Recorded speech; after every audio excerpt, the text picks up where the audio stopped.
So we'll work on an eye and bring a bit more detail into it.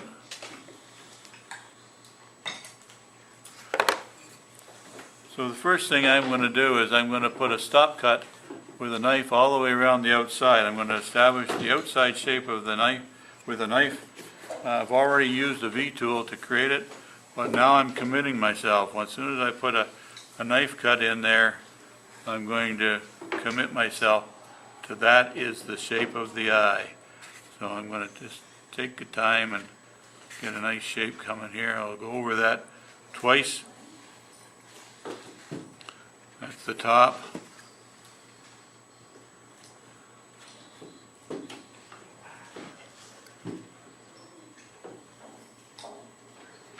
And you'll notice that I don't go all the way. So now I can come into that corner and get a nice clean corner in there by coming back into the existing cut.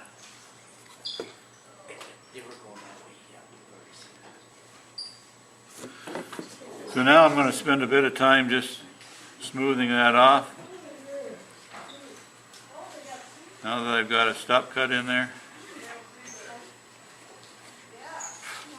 I'll shut this off for a minute.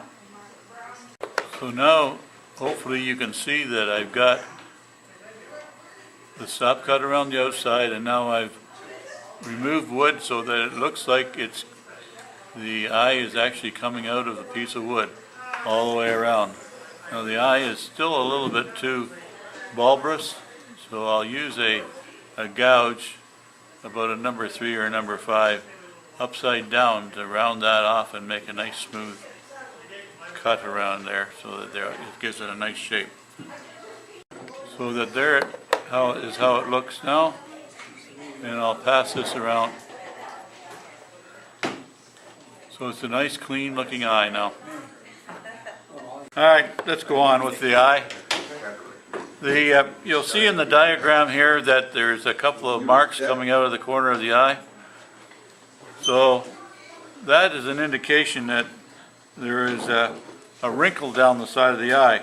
For to make him a happy guy, we want to make the eye, that wrinkle come up and one come down. So that if it was down lower here, that would make him a little bit sadder. So we're going to make this have a happier guy. And first thing we got to do is we got to make the bottom eyelid fit under the top eyelid. So we can create that shape by giving that design in there. I won't worry about this other one over here just at the moment. But I want to put that stop cut in there, coming out of the corner of the eye.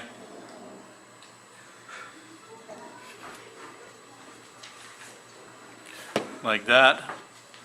And then I'm going to bring the bottom eyelid to fit underneath that. That's a little bit difficult to see, but that's the idea, is to get that bottom eyelid fitting under the top eyelid. And then I can use a V-tool, depending on the size of your carving. I want to make the bottom eyelid, and it's a narrow eyelid.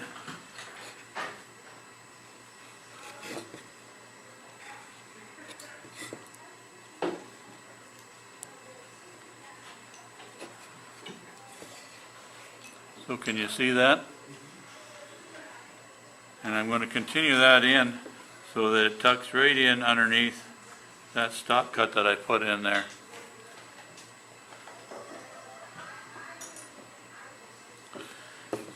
So then the top eyelid is the same thing. Now if this guy's got a wide open eyelid eye, then it might be a little bit more difficult. I'm going to switch and use a bigger V-tool. So I'm going to come off of the top part of that stop cut that I put in there, and I want to create a top eyelid. Can you see that?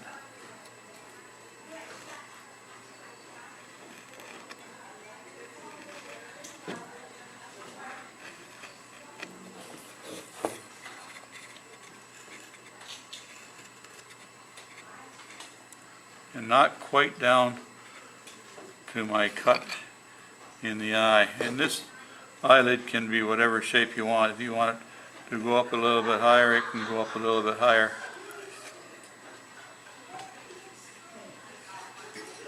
A little bit more.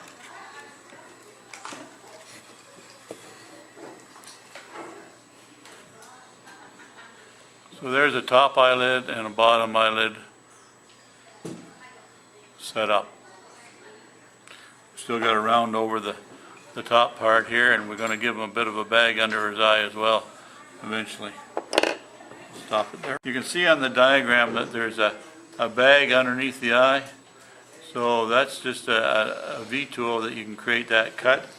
I've done the one cut that goes up here, and I'm going to set up another one, and I'm going to bring another one over the top of the eye here because he's got a top eyelid, and I want to have that come down and maybe even splinter it out up above a bit more. This is a separation between the jaw and the cheek sort of thing, and so those are just V cuts that can be put in. I'm going to mark that on here, try to, so that I create this bag under his eye here, something like that, and then I'm going to have a mark come down here and this one here, and I'm going to give him a little bit more of a one up here as well. That just helps. You can see how that kind of sparkles the eye by highlighting those various pieces there. Once again, I'll use a V-tool. So I'll start on the top and work my way down.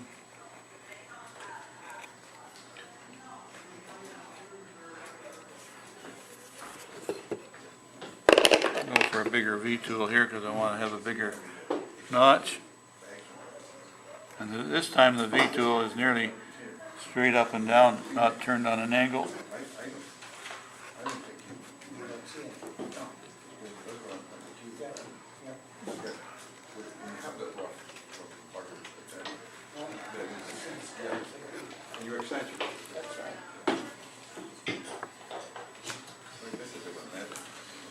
So that it looks something like that.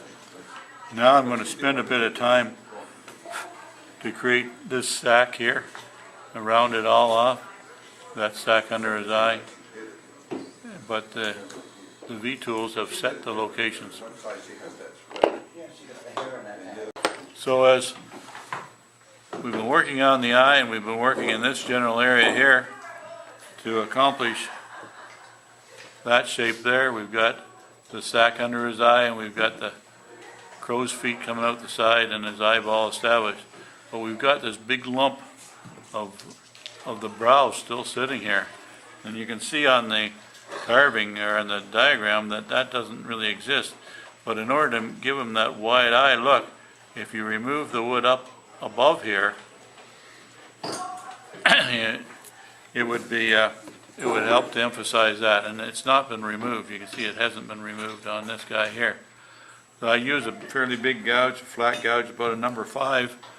And the actual eyelid on the top between the brow and the eye is actually bulbous. It comes out, but most people don't have that tool, so I reverse it, but I give it a shallow, like a number 5 gouge to create that shape. So I would use a number 3 or a number 5 gouge to create the shape in here, to get that shape going here. And then eventually I'll work on the brow. So I'll go ahead and do that. Can you see that I've created that shape in there now? And I've ended up with a very sharp edge here. I've got to get rid of that sharp edge. So there it is with the edge taken off. I want to now create a little bit of a hollow to separate the two brows. So I'll make a little bit of a hollow in here. Just use another shallow gouge, about a number 5 or number 7, and create that shape in here. So I've created the hollow in here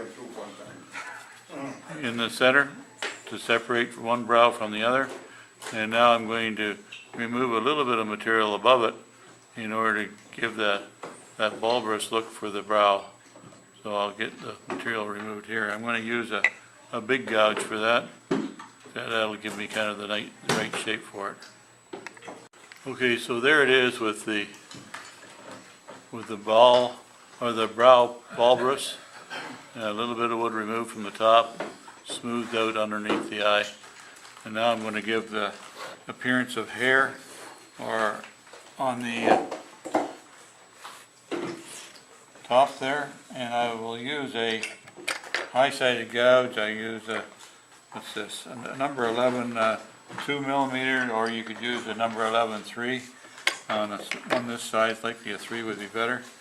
So once again, we're going to use the tip of the nose as your guide, so that then you can create the array of the hair coming out. So it's not all straight up and down. It's created as a ray as you go back and forth. Okay, I'll go ahead and do that. You're going to have to work at it a little bit both ways so that it looks something like that. You can see that if they aren't straight up and down, it creates a ray as it comes out. I haven't done the other side.